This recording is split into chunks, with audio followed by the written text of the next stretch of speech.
If someone told you that Christianity was rebuilt not to reveal God, but to prevent you from remembering Him, would you close this video or feel a chill run down your spine? I know the answer before you even formulate it, because for more than 2 millennia I have followed the trail of words that should not survive. Not as a cold historian, but as one who has learned to read the silence between manuscripts, to compare torn copies, to sniff out the fear hidden in official decisions. I don't speak of faith, I speak of power. And all power leaves its mark. What you are about to hear does not come from pulpits, nor from catechisms. It comes from fragments that escaped the bonfire, from texts buried in the desert, from phrases crossed out by trembling hands that knew they were writing something that would cost lives. There is a forgotten moment in the Gospels that the Church has never dared to explain. A moment so brief that it goes unnoticed by almost everyone, yet so dense that it carries more revelation than centuries of sermons. In the so-called Gospel of Thomas, Jesus withdraws from the group and takes Thomas aside. There is no audience. There are no witnesses. There is only a whisper. When they return, the others ask what was said. Thomas pales and replies, "If I tell you a single word, you will stone me. Tell me, honestly, what kind of teaching generates this fear? What name, what sound, what understanding can transform brothers into executioners in the same instant?" That's when I started to doubt the obvious. Because every doctrine that has survived intact for 2,000 years did so with authorization. And what has authorization has usually already been domesticated. I began to confront codices, align translations, superimpose Greek, Coptic, Syriac, and Latin versions. I discovered that where there is unanimity, there is editing. Where there is a gap, there is truth. The Church called everything it couldn't control heresy. But the term heresy is merely the scar of a lost battle. The battle for direct access. While you listen to me, place your hand on the center of your chest. Not as a devotional gesture, but as one feels an ancient safe. Feel the pulse. It's not just biology. This rhythm is the memory of something that precedes your history, your language, your name. I call it a spark because the Gnostics called it that, but I could call it longing without an object, nostalgia without an address. That's what brought you here. Not the algorithm. Not chance. Consciousness recognizes itself even when clothed in forgetfulness. If throughout your life you have felt that prayers returned empty, that the liturgy did not answer the deepest questions, that something essential was left out, do not interpret this as spiritual weakness. Interpret it as a symptom of amputation. Knowledge was removed from human experience, and in its place they left rituals, promises, hierarchies. The promise was of future salvation. The truth was of immediate access. And I say this because I studied the erased transcripts, read the forbidden commentaries, followed the trail of conciliar decisions as one follows an ancient crime. Do you realize how everything has been arranged so that you ask, beg, and place yourself below? Observe the structure, intermediaries, temples, fixed dogmas. None of this is natural to the original mystical experience. This is architecture of control. What Jesus whispered to Thomas was not a dogma. It was a shift in focus. It was the silent inversion of all religious logic, from request to declaration, from dependence to recognition. And here I pause, because this is the point where some get up from their chairs, close the video, and return to the comfort of what they already know. Others, however, feel a weight on their sternum, as if something is being touched from within. If you are one of these, write now in the comments, "I am ready to remember." It is not a symbolic gesture. It is a mark on the journey itself. Each conscious declaration weakens the collective amnesia a little. What is at stake is not a new belief, but a different reading of the same text. A reading that doesn't begin by asking, "What should I do?" but "What has been removed?" When you read the Gospels comparing lines, you realize that the most direct teachings, those that don't require a priest, those that don't place God outside but inside, are always the most problematic. They are the ones that disappeared first. They are the ones that were labeled Gnostic, pneumatic, dangerous. I am not here to offer you comfort. I am here to return unease. Religion that does not disturb you is merely anesthesia. Truth, on the contrary, begins with an almost physical discomfort, an inner disarray. Jesus' whisper to Thomas was not a reward, it was a shock. So he could not repeat it. because repeating it would be exposing the world to what the world was not prepared to withstand. Before you move on to the next part, I leave you with a question that should resonate throughout the narrative. If a single name, a single frequency, were capable of dissolving centuries of spiritual dependence, who would profit from its forgetting? And who, exactly, decided that you shouldn't remember? Hold on to that tension. It's the invisible door we're starting to push open now. When you leave this video and return to your routine, no one around you will imagine what has begun to stir within you. You might wash a glass in the sink, stare at your phone screen, hear the distant sound of a bus passing on the street, and everything will seem the same. But something will no longer be in the same place. I have witnessed hundreds of such accounts over the years, people who heard for the first time something that shouldn't have survived and, the next day, felt a strange sense of disconnection from the world. As if they were slightly out of sync, as if reality had lost its clarity for a few moments. It's not enlightenment, it's not ecstasy. It's the beginning of a question that can no longer be silenced. A woman once wrote to me saying that, after hearing about Thomas, she began to notice the silence of her own prayers. She grew up in a devout family, praying before bed since childhood, but that night, as she joined her hands, she realized the posture seemed too rehearsed, like an inherited gesture that no longer meant anything to her body. She described a kind of awkward emptiness, like talking to oneself in a very large room. This account was repeated in dozens of variations, a man on the subway looking at people and wondering why everyone seemed to ask for so much and receive so little, a young woman sitting on a park bench, feeling her heart pounding for no apparent reason, as if something were trying to remember for her. It was in this accumulation of seemingly banal stories that I understood that the rupture doesn't begin in libraries, but in everyday life. It begins when the automatic gesture loses its meaning.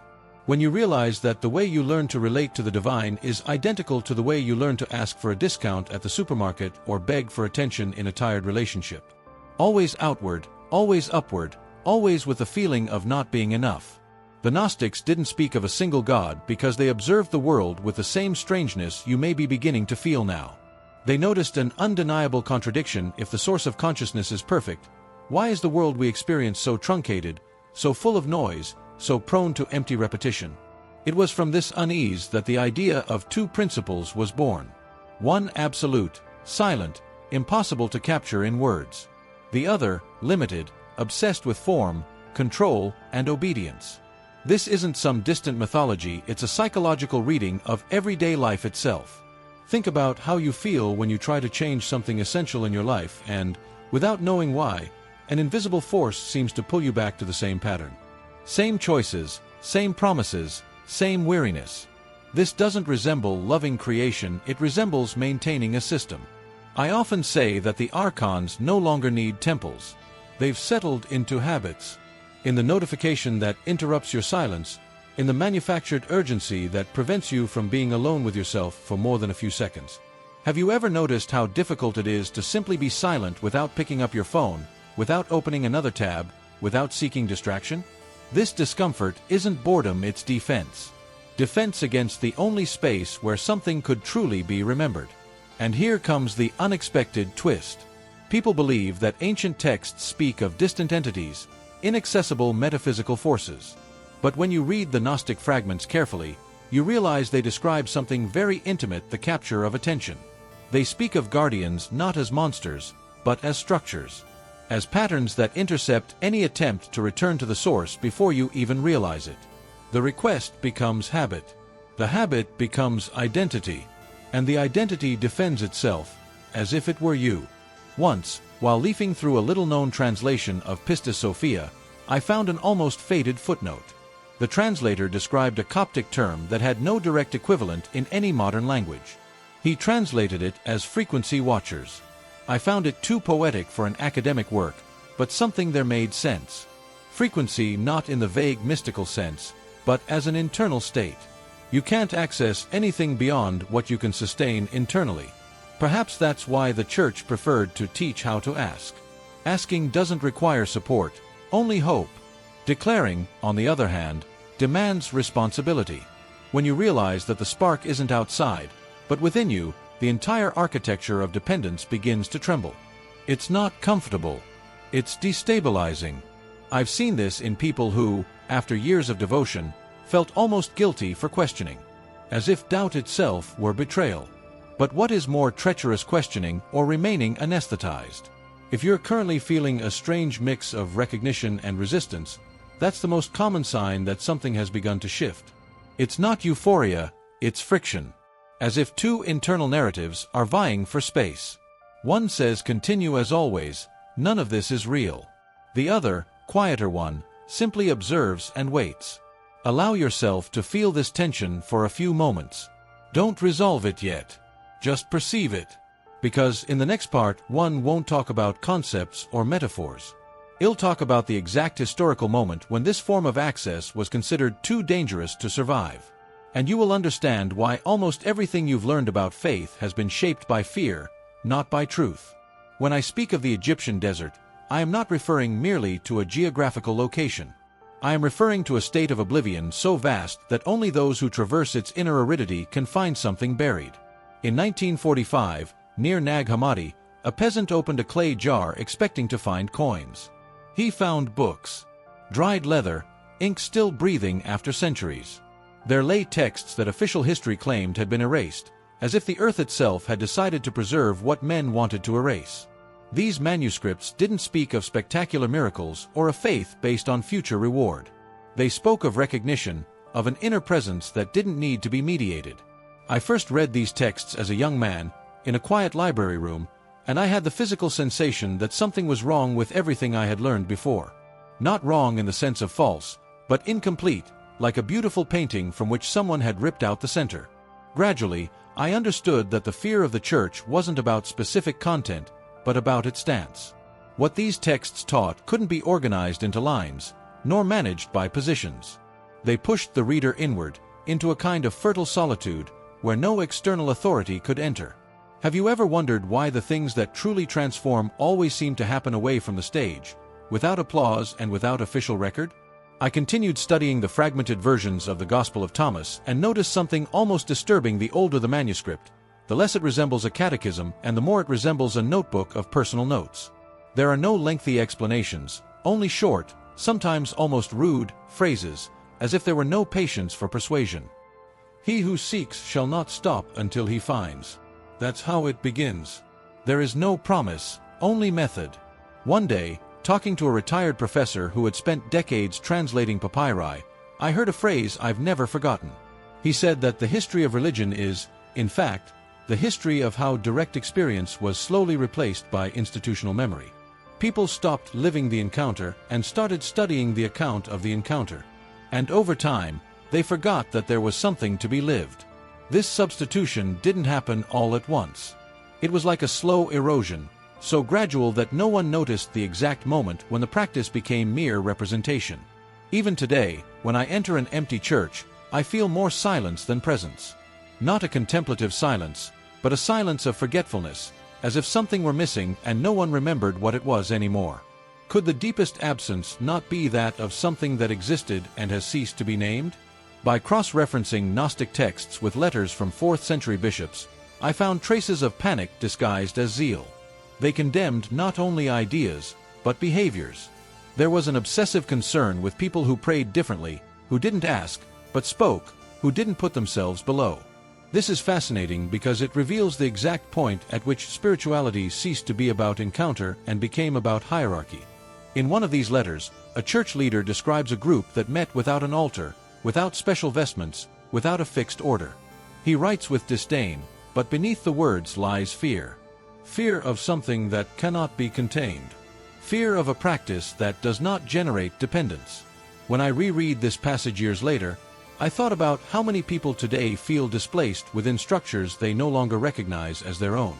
It's not about abandoning traditions, but about remembering that no tradition is greater than the experience that originated it. When the form survives without the flame, it becomes a museum. And museums are beautiful, but they don't change lives. Can you identify in your own routine what is passion and what is merely repetition?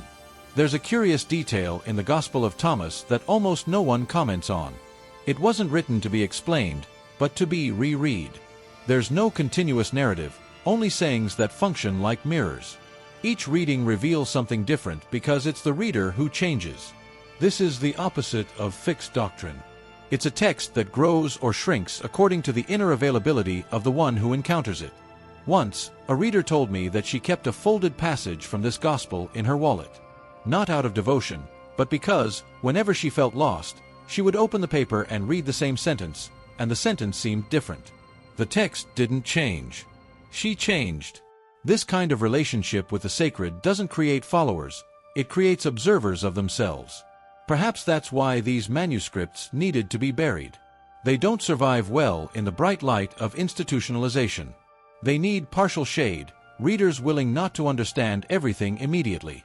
They don't fit into ready-made discourses or manuals of faith. How many essential things in your life have you only understood after losing them, and not while you still had them? When I think of Thomas emerging from that whisper, I imagine not an enlightened man, but a troubled man. Troubled by having seen beyond the frame. Troubled by realizing that what sustained the entire religious edifice could be accessed without asking permission. And I realize that true revelation is almost never comfortable. It dismantles before it builds. It is this dismantling that prepares us for what comes next. Because from the moment history begins to be read as concealment, each detail takes on a different texture. The jar in the desert ceases to be archaeology and becomes a metaphor. Something was hidden not only to be preserved, but to be rediscovered by those who were ready to reject the obvious. And now that you have traversed this landscape of manuscripts, erased letters, and silent experiences, perhaps you realize that what we call the past is not behind us. It lies dormant within, just waiting for the moment when someone decides, for the first time, not to repeat history, but to interrogate it. When history reaches the year 325, it is usually told as a technical chapter, a distant council convened to resolve theological disputes. But when you read the minutes and parallel letters, you realize something else. It was less a religious debate and more an operation of containment. Constantine wasn't interested in mysticism, he was interested in stability. A fragmented empire needed a predictable faith, one that would act as social glue. What couldn't be predicted needed to be removed. And what most threatened this predictability wasn't abstract ideas, but people who said they didn't need mediators to live their own spiritual experience. There is a curious account preserved in a letter from Eusebius of Caesarea in which he describes with irritation groups that prayed in ordinary houses, without symbols, without rites, speaking as if they were speaking to themselves. For him, this was not just heresy, it was indiscipline. In another document, a bishop complains that certain faithful insist on interpreting the sayings of Jesus as inner experiences and not as public doctrine. The tone is always the same: distrust of any practice that does not generate institutional dependence.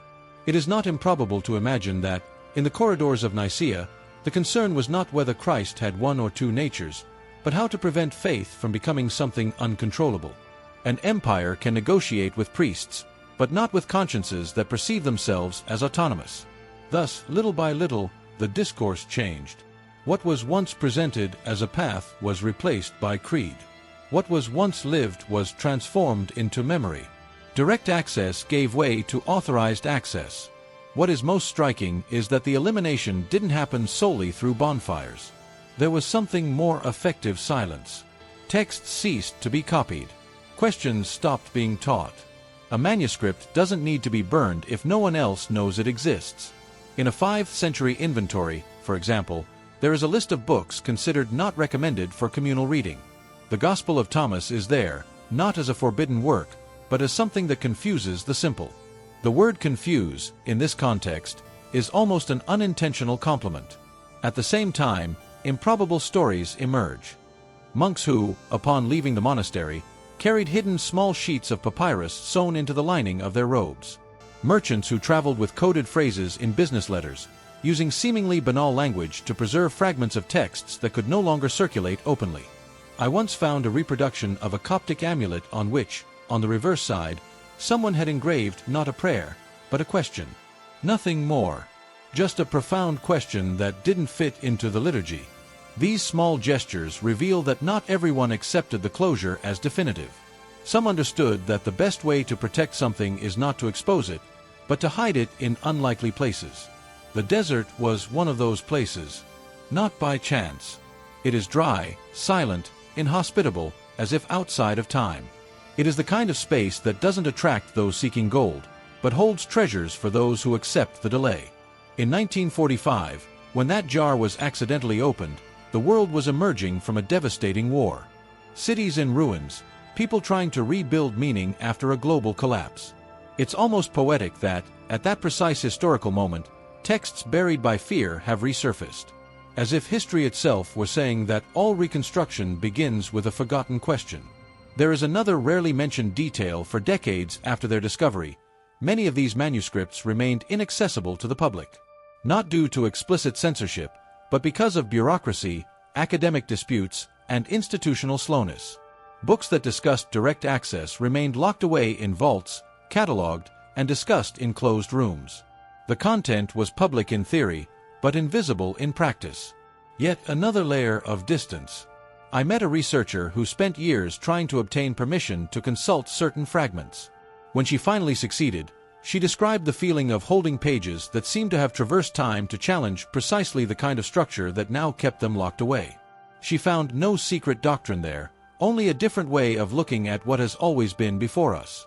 A subtle shift in focus from the outside to the inside.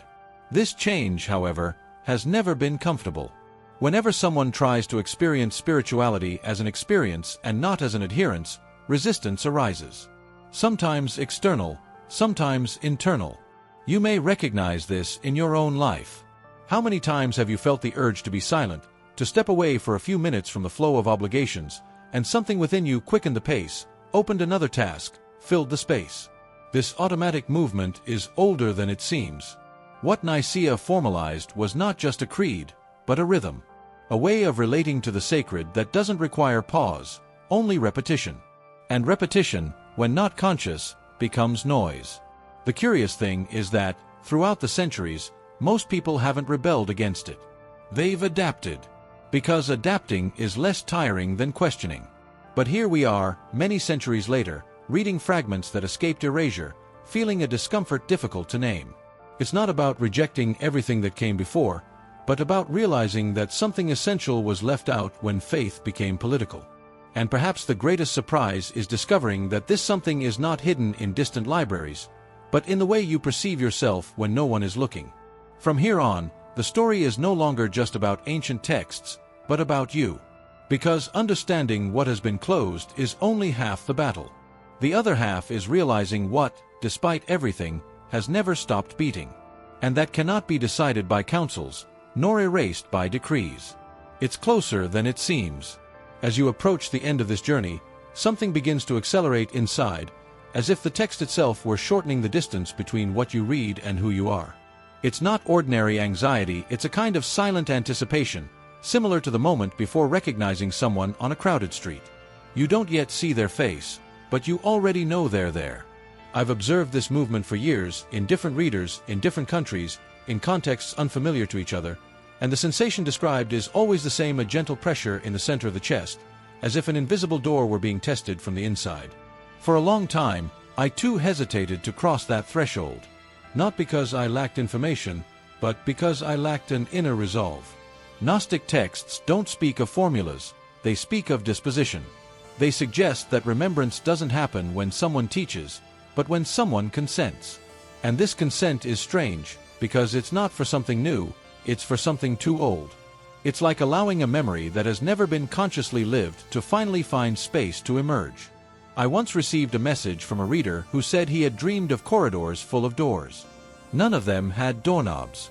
He wandered from one to another until he realized that one of them didn't need to be opened, only recognized. Upon waking, he couldn't explain why that dream seemed more real than the room he was in. It wasn't a mystical revelation, just a change of perspective, but something within him had shifted forever. This type of account is becoming more frequent when people stop looking for answers outside themselves and begin to observe their own inner state attentively. And that's where the narrative gains a new layer of tension, because it's no longer about ancient history or distant councils. It's about how you deal with your own consciousness now, at this very moment. Notice how, as you read these lines, your mind tries to conclude, classify, organize. It wants to reach a final point quickly, as if the conclusion were the prize. But what's at stake here is not an end, it's a turning point. The Gnostics believed that certain teachings could not be transmitted as content, only as displacement. You can't tell someone how to cross a door that doesn't exist externally. The most you can do is create enough friction for the person to perceive the invisible wall against which they have been leaning their whole life. When that happens, the feeling is uncomfortable. You realize that many of the certainties that sustained you were just habits of thought. There is no spectacular collapse, just a strange lucidity that arrives without warning. I remember when this happened to me. I was alone, reading an almost illegible fragment of a Coptic manuscript, and I realized I no longer understood the text as before. The words were the same, but the axis had shifted. It was no longer someone speaking to me, it was something reorganizing itself within me. There was no light, no voice, only the unmistakable impression that I had begun to observe reality from a slightly different point of view, as if I were half a step behind myself. This is the kind of upheaval that no one announces, because it doesn't fit into public language. And it's also the reason why so many traditions strive to keep everything at the level of form. Form is safe. Form is transmissible. Experience is not. Experience spreads unpredictably, and nothing frightens a system more than the unpredictable. Perhaps you are now feeling something akin to a subtle resistance, as if one part of you wants to accelerate toward completion while another prefers to halt everything. This friction is important. It indicates that this is not merely intellectual entertainment. Something within is trying to decide whether to continue operating in the same way or to allow a slight change of course. The tension increases because psychological time begins to behave strangely. The sentences seem denser, the pace faster, as if the narrative were converging on an inevitable point. It's not that I'm going to give you a ready-made answer. It's that, in the end, you'll realize there's nothing to be given. What exists is an internal position that may or may not be occupied. And that's the biggest twist. You're not approaching an external secret, but a displacement of yourself.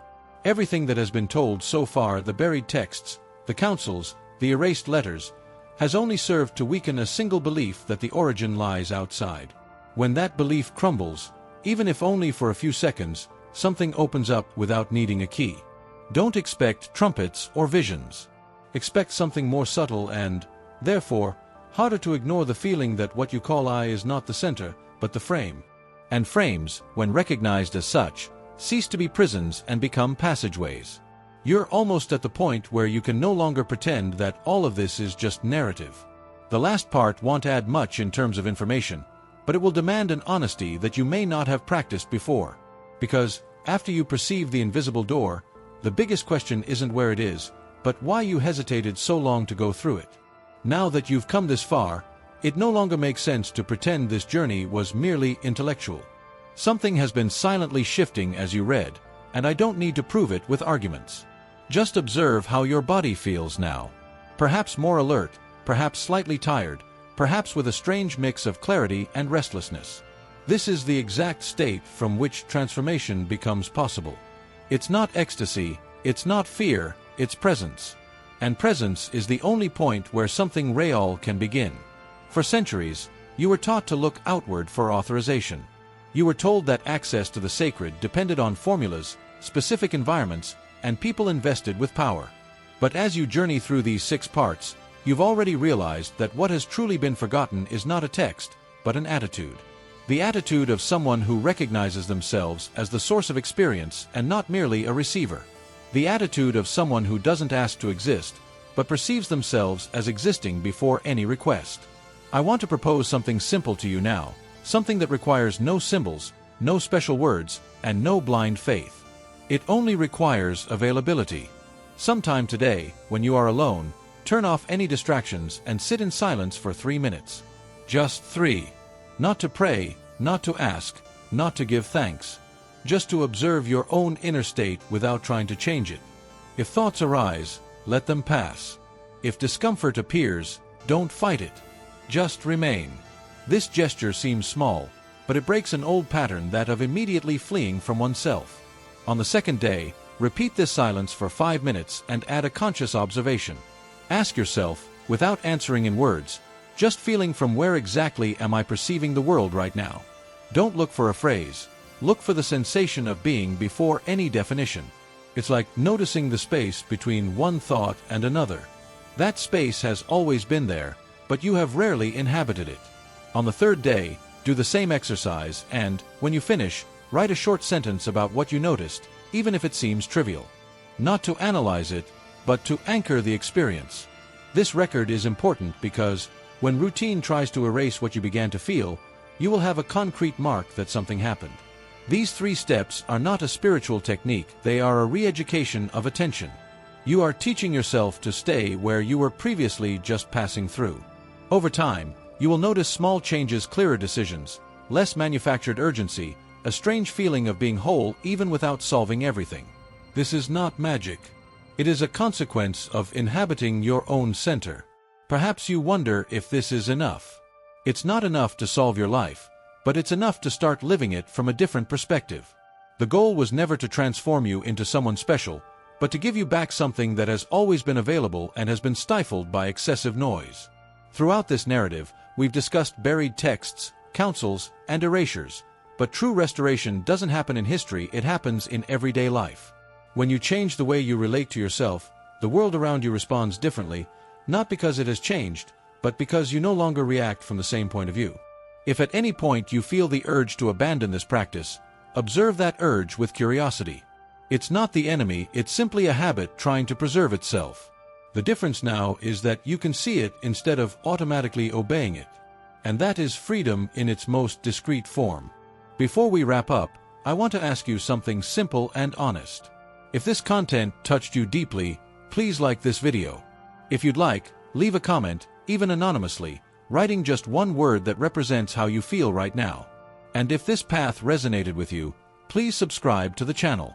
Not for numbers, but so we can continue together investigating what doesn't fit into ready-made answers. Transformation doesn't begin with a spectacular revelation. It begins with a silent decision not to return to exactly the same inner place as before. Today, you hold that decision in your hands. And that, in itself, changes everything.